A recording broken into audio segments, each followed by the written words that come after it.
The Central African Republic is a failed state, torn apart by civil war. The infant mortality rate is the third worst in the world, and it's heartbreaking to witness. In the capital, Bangui, I saw children starving to death.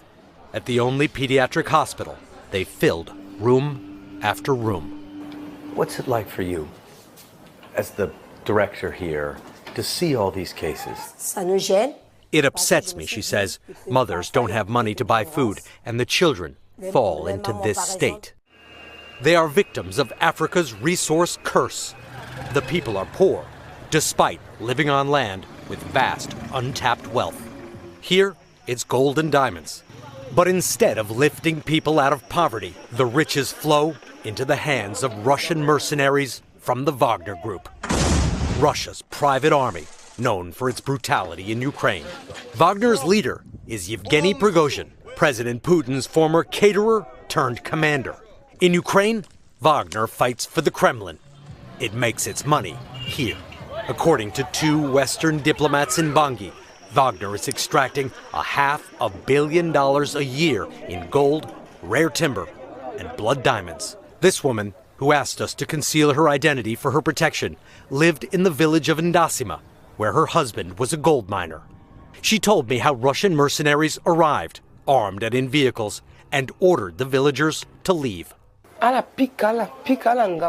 were beating people, whipping people, and chasing them away. When her husband and 7 others refused to go, they were executed.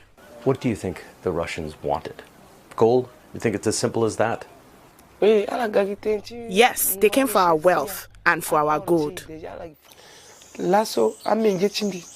Today, my children don't have a father. They don't have anything at all. I'm sorry. Thank you very much for telling us. I know it's very difficult. Thank you. The independent research group Sentry provided NBC News with more than a dozen witness accounts of violence by Wagner forces near the Ndasima gold mine and other mine sites. This was Ndasima in 2019, before the Russian takeover.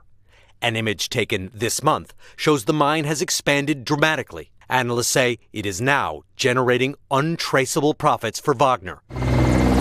Wagner was invited into the Central African Republic by the government to help crush a rebellion. And it worked. The capital is now far more secure.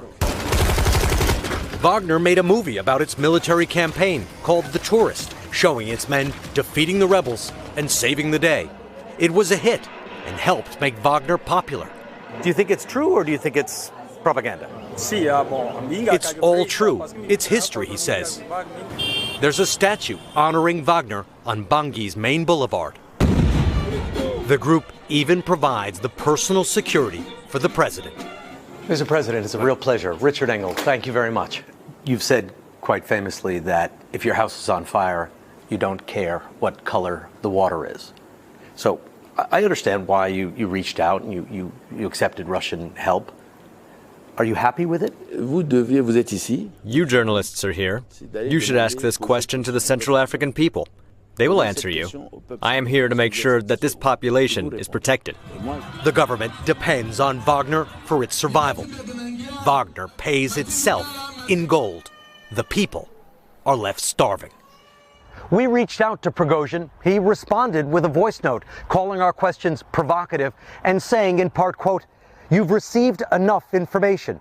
If by asking these questions you intended just to spit at me, then I suggest you come closer. And after that, try to figure out if it's your throat in my hands or someone else's."